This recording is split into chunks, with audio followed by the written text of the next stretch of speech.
আসসালামু আলাইকুম। মারিয়া ফুড কর্নারে সবাইকে স্বাগতম। আশা করি আপনারা অনেক ভালো আছেন। আলহামদুলিল্লাহ আমিও অনেক ভালো আছি। এই পিঠাটি দেখতে হলে পুরো ভিডিওটি সঙ্গে থাকুন আর একটি লাইক অবশ্যই দিয়ে পাশে থাকবেন। পিঠাটি বানানোর জন্য নিয়ে নিয়েছি 1.5 কাপ পরিমাণ ময়দা, দিয়ে দিলাম 1 চামচ ইস্ট, এখন দিয়ে দিলাম 1 বাটি চিনি।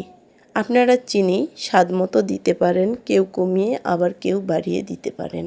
দিয়ে দিলাম 1 বাটি পরিমাণ সুজি, এখানে দিয়ে দিলাম স্বাদ মতো লবণ। এখন সবগুলো উপকরণ একসাথে নেড়েচেড়ে মিশিয়ে নিব। দেশ এবং দেশের বাইরে থেকে কে কোথা থেকে আসছেন অবশ্যই কমেন্টে জানাবেন। আর যারা যুক্ত হয়েছেন একটি লাইক দিতে ভুলবেন না আর পুরো ভিডিওটির সঙ্গে থাকবেন। এখন অল্প অল্প করে দুধ দিয়ে আমি সুন্দর করে একটি ব্যাটার বানিয়ে নেব। এই দুধটা কিন্তু কুসুম গরম দিতে হবে, কারণ এই মিশ্রণে দিয়েছি আমি ইস্ট। এই ইস্ট দেওয়ার কারণে মিশ্রণটি গরম পানি অথবা গরম দুধ দিয়ে করে নিতে হবে। আপনারা চাইলে এটা পানি দিয়েও করতে পারেন, কারণ আমি স্বাদ বাড়ানোর ক্ষেত্রে আমি এটা ব্যবহার করেছি। অবশ্যই আপনারা এটা স্কিপও করতে পারেন।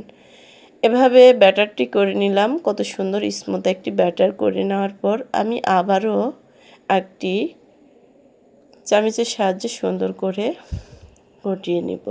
এরকম বারবার যত ফাটাবেন ততই পিঠাটি ভালো হবে। এরকম স্মুথ পিঠা বানানোর জন্য অবশ্যই স্মুথ একটি ব্যাটার করা প্রয়োজন। এইভাবে ব্যাটারটি বানানো হয়ে গেছে। এখন চলে যাব পিঠা বানানোর জন্য। এখন সবগুলো পিঠা এভাবেই আমি বানিয়ে নিব। দেখুন কত সুন্দর জালিদার হয়েছে। এত সুন্দর জালিদার পিঠা আপনারা খুব সহজেই বানিয়ে নিতে পারবেন। দেখুন কত সুন্দর হয়েছে। এভাবে একটির পর একটি এভাবেই বানিয়ে নিব।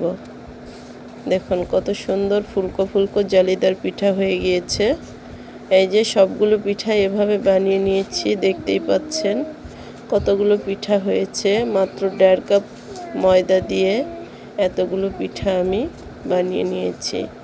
পিঠার রেসিপিটি যদি ভালো লেগে থাকে লাইক কমেন্ট শেয়ার করবেন এবং বন্ধুবান্ধব আত্মীয় স্বজনদের কাছে ভিডিওটি পাঠিয়ে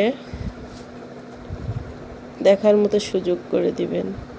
এই যে সবগুলো পিঠা ভাজার পর খাওয়ার জন্য ডিম পোস্ট করে নিলাম, আর এই ডিম দিয়ে আজকে এই পিঠাটি খাবো। আপনারা চাইলে এটা মাংসের ঝোল বা ভর্তা দিয়েও খেতে পারেন। এখানেই শেষ করছি।